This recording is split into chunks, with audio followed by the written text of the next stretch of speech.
Oregon at Washington. Oregon only 6.5 point favorite.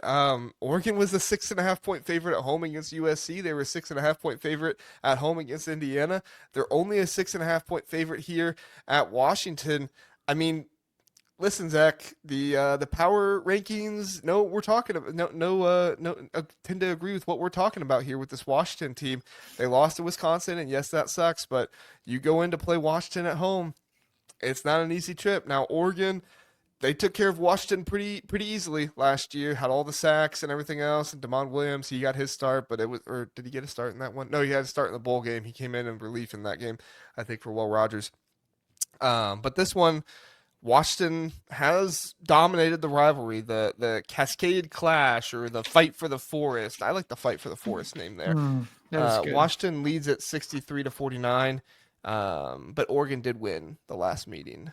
Mm-hmm. Oregon should win this one, barring some kind of weird thing happening. Oregon should win this one, but you really can never discount Washington at home and everything they have, to weapons wise to be able to go up against Oregon in this one. What are your thoughts on this game?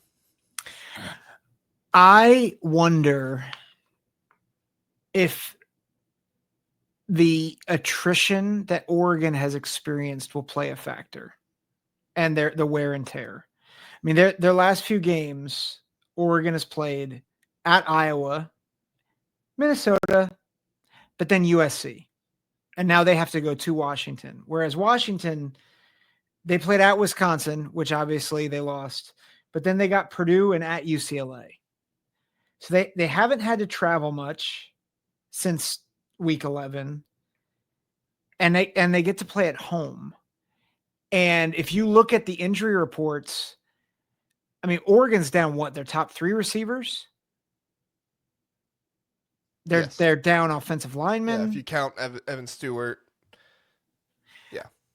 And I think if Washington is as good as we say they are, and Washington is at home, and Oregon is a little undermanned, I just look at all that. I'm like, I agree with you. I think Oregon should win. But this is not, again, it's a rivalry game. You have a lot of guys banged up for Oregon. Washington's had a couple weeks to kind of catch their breath since their loss. And I just wonder how ready Oregon's going to be for this after having to play USC last week. USC and Iowa too. Yeah, I had to go on the road to Iowa in that game, and that was definitely a big game as well. I hear you, and I do think that some of the injury concerns. I don't think we have anything definite on Poncho or Isaiah World. I mean, Isaiah World did play in that last game. He just didn't start, so I tend to think that he's going to be fine. But I just look at the injuries that Oregon has, and I don't know if Washington has the players to really take down those injuries, right? Like, I think USC has a better defensive line than Washington does. That's not crazy to say, right? No, I think I wouldn't say it's that much better, but yes, I would agree that USC is a little bit better. And I don't think Washington has, even if they're better, I don't think they have all that better of linebackers than USC has, right? Yeah, I would agree. And I think Dante Moore is a top 5, top 3 quarterback, at least the way he's playing right now, in all of college football right now. Yep. I don't disagree with any of your points. Do you think Damon Williams has like a Heisman performance type game in him, though? I mean, yeah, he's at home, right? Like he's always got it in him at home. It's been on the road where he hasn't really had it in him. Take away UCLA, he had a really good game in that one, but I don't know if Damon Williams going off is enough to beat Oregon. Like Washington has some of their own injury issues. Jonah Coleman, he's been limited. He day to day stuff like that. I mean it's not like they're like totally beat up. Oregon's more beat up than they are, but I still think this Oregon team has too much firepower, has too many good players in the areas that, I mean, maybe Damon Williams just completely out athletes Bryce Betcher and the linebackers and stuff like that for Oregon. Maybe, but I still think the Oregon defensive line is going to get after Damon Williams like crazy. I mean, Washington has not been good when they faced a really good defensive line. Michigan, Wisconsin, Ohio State, Mm-hmm. And this is a good defensive line. and Oregon's got just as good of a defensive line as those ones. I mean, if not the best in the Big Ten. Mm-hmm. So I don't think Washington's going to be able to run the ball very well. I think it's all going to be on Damon Williams' shoulders. Damon Williams, of course, he's good enough. He could win the game for him. But I don't think Dan Lanning is going to let that happen. I think he's going to be too locked in and too ready. And he's experienced what it's like losing to Washington. I don't think he wants to experience what it's like to lose Washington again. Yeah. Would you say that the pathway for Oregon to win is really, in a sense, ball control and to play action? And like just let your running backs run and then let Dante Moore create off of that? Or would you say it's more they want to get up early and kind of force Washington to have to score on? Like, what would you say their pathway to victory? What is like Washington's pathway to victory?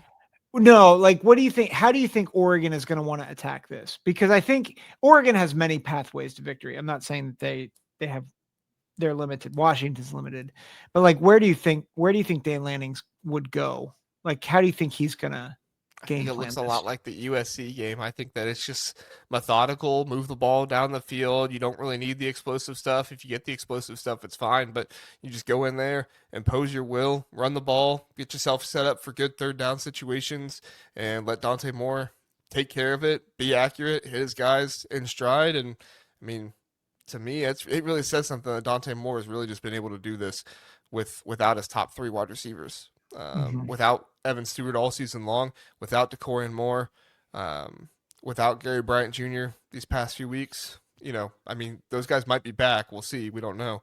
But overall, like, I just think Dante Moore is too good this running game. Noah Whittington, Jordan Davison, Hill. I just think they got too many fresh legs, and they're just going to be able to go after him again and again and again. And it's going to wear Washington down. Yeah. So I don't think they have to do anything special. I think they just have to go out there and play their game. Even at home, or even on the road, where they did struggle. They struggled at Iowa. Yes. I mean,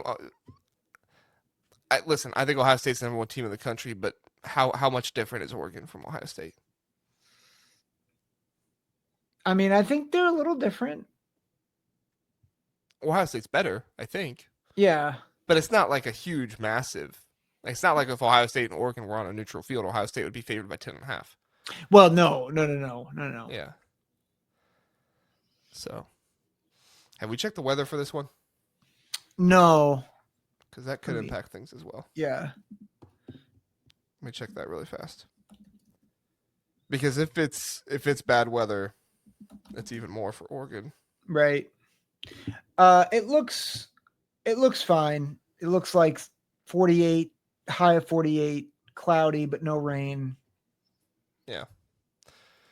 Yeah. So I think ideally Oregon should be fine. I think Washington will give them a good game because it's at home. Washington plays well at home, obviously, but I think Oregon covers in this one. I got Oregon winning 31-21 over Washington.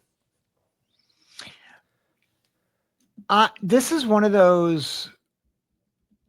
I just think that rivalry week gets weird, and I think this is going to be one of those games where rivalry week goes weird.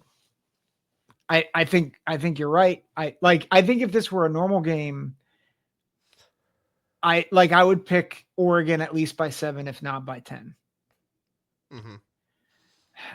There's just something, and this is a feel thing. I felt this like with USC Illinois, where I'm like, I think USC is the better team, but I think Illinois is going to win. Oregon's in a higher tier than USC is, and Washington, absolutely, for sure. Like, I don't think this is as I'm thinking about this, I'm not necessarily thinking that Oregon is No, but I in a think you lower make a good tier. I think you make a good point though on Iowa and USC recently. How banged up are they? Two tough two tough Yeah, games. They're going on to another tough game here against Washington. You know, yeah, if and if they're Oregon they've does end got up losing this game, I think that'll play a big part of it. yeah, and I think they have enough gritty players. Like we talked about Alex McLaughlin on defense. Decker DeGraff at tight end. They've got defensive ends that I think are good. Um, I'm gonna pull the trigger on Washington. I actually was going back and forth even as we were talking about it because I think the points you're making are really good, and I think I'm gonna kick myself for this pick, but I am gonna go Washington 27, Oregon 24. Okay. All right. We'll see if it happens. I think if Washington wins, they probably score more than that. I think you see him explode a little bit more with Demond Williams having a little bit bigger of a game, but I'm not going to deny that, it could happen, obviously. Yeah. Um, we'll see. So, all right.